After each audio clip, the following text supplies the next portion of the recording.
In this video, 10 horror movies from the 1980s, from cult classics to underrated gems, all still worth watching, all free on Tubi. One of the most iconic slashers of the 1980s, and it just arrived on Tubi this June. Friday the 13th helped define the slasher formula: a remote summer camp, a hidden killer, and a group of teenagers who are targeted one by one.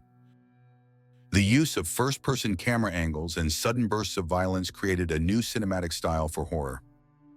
Released during the early years of the slasher boom, it quickly became part of a larger debate about rising violence in mainstream films. Paramount faced strong criticism for distributing it, but that didn't stop its success. The setting, structure, and tone were widely copied by other films. A lesser-known but memorable slasher from the early 80s, Dead and Buried blends the dark fantasy style of EC Comics with the eerie tone of Carnival of Souls. Directed by Gary Sherman, the film stands out for its atmosphere and slow-building mystery. It features practical effects by Stan Winston and a script revised by Alien writers Dan O'Bannon and Ronald Shusett.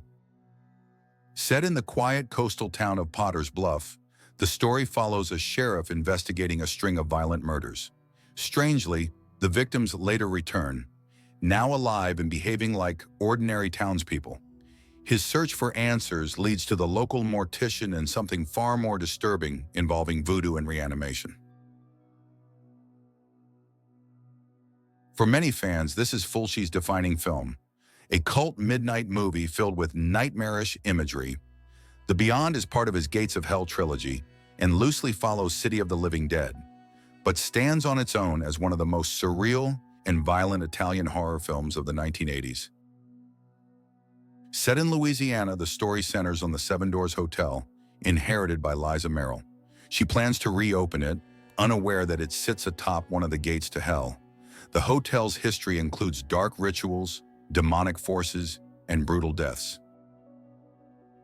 The film quickly descends into chaos, filled with ghouls, hauntings, and dismemberment. Fulci draws on surrealist influences to create scenes that feel like pure nightmare, prioritizing atmosphere and shock over logic or structure. Next of Kin is a slow-burning Australian horror film with a gothic atmosphere and psychological edge. Set in a remote retirement home called Montclair, it follows Linda Stevens, who inherits the property after her mother's death, along with her mother's diary. As Linda reads through the diary, strange events begin to unfold around her. The past and present seem to blur, and the house itself starts to feel less like a home and more like a threat. Directed by Tony Williams, the film focuses on mood and tension rather than outright scares. It builds unease through quiet details, long shadows, and the feeling that something isn't right, even if you can't see it yet. The Living Dead Girl is a French horror film directed by Jean Rollin, known for his mix of beauty, violence, and surreal atmosphere. This film is no exception. The story follows Catherine, a woman brought back from the dead who now needs blood to survive. Her closest connection is with Helene, whose love complicates Catherine's violent urges. The film moves between quiet, almost realistic moments in sudden, brutal murders, a contrast that adds to its unsettling tone. Rollin combines gothic imagery, female-driven horror, and themes of obsession and decay. The Living Dead Girl reflects many of his signature ideas, from isolated chateaus to tragic undead heroines, and marks the end of a recurring phase in his work. Cat's Eye is a horror anthology written by Stephen King and directed by Louis Teague, who previously adapted King's Cujo for the screen. The film features 3 stories loosely connected by a wandering alley cat. The first 2 segments are based on King's short stories. One follows a man trying to quit smoking through an aggressive self-help service. The other involves a gambler who forces his wife's lover into a deadly bet. The third story, written specifically for the film, stars a young Drew Barrymore as a girl hunted by a small evil troll, with the cat as her only protector. The film blends King's dark humor and taste for the strange, offering a mix of suspense, violence, and the supernatural. Fans may also spot subtle nods to other King works, including familiar cars and creatures from his earlier stories. Dario Argento's Phenomena is a violent and surreal horror film with supernatural elements, filled with the director's trademark visual style, chaotic plotting, and strange twists. Jennifer Corvino, a young American student played by Jennifer Connelly in her screen debut, arrives at a Swiss all-girls school. She soon discovers she has a telepathic connection with insects, which draws her into a series of gruesome events. The film recalls Suspiria in its use of bold lighting, disorienting photography, and an elaborate musical score. But Phenomena pushes further into bizarre territory, with dreamlike horror, graphic violence, and even a straight razor-wielding monkey.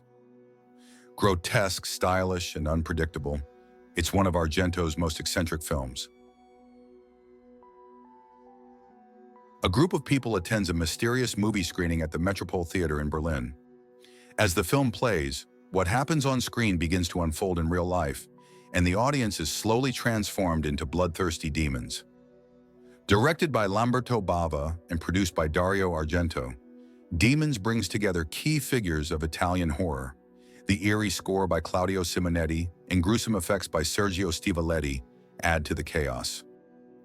Motorcycle decapitations, helicopter crashes, and over-the-top gore make this the ultimate midnight movie. It launched a franchise with 6 sequels, but none match the energy and madness of the original. If you grew up in the 80s, The Gate might have been your first real brush with horror. Aimed at younger audiences, it blends creepy fantasy with the energy of a backyard adventure gone wrong. Glenn and his best friend Terry are young heavy metal fans. While Glenn's parents are away and his older sister is busy planning a party, the boys play a record backward, one with ominous lyrics that sound more like a ritual than music. Soon after, they discover a hole in the backyard left by a fallen tree. Strange things begin to happen, and it becomes clear they may have opened a gateway to something dark, maybe even hell.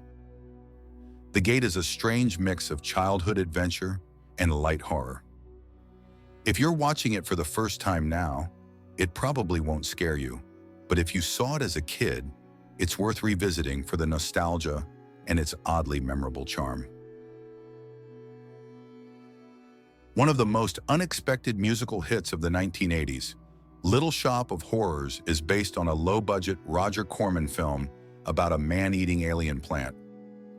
After a successful off-Broadway run, the story was brought to the screen in 1986 as a strange and clever blend of comedy, horror, and music. Seymour, a shy florist, works in a struggling flower shop alongside Audrey and Mr. Mushnick. Everything changes when he discovers a bizarre new plant that draws in customers. The plant can talk and survives on blood. As it grows, so does Seymour's moral struggle, especially with his feelings for Audrey. Little Shop of Horrors may be a bit bizarre for some, but it is a remarkable viewing experience that is out of this world.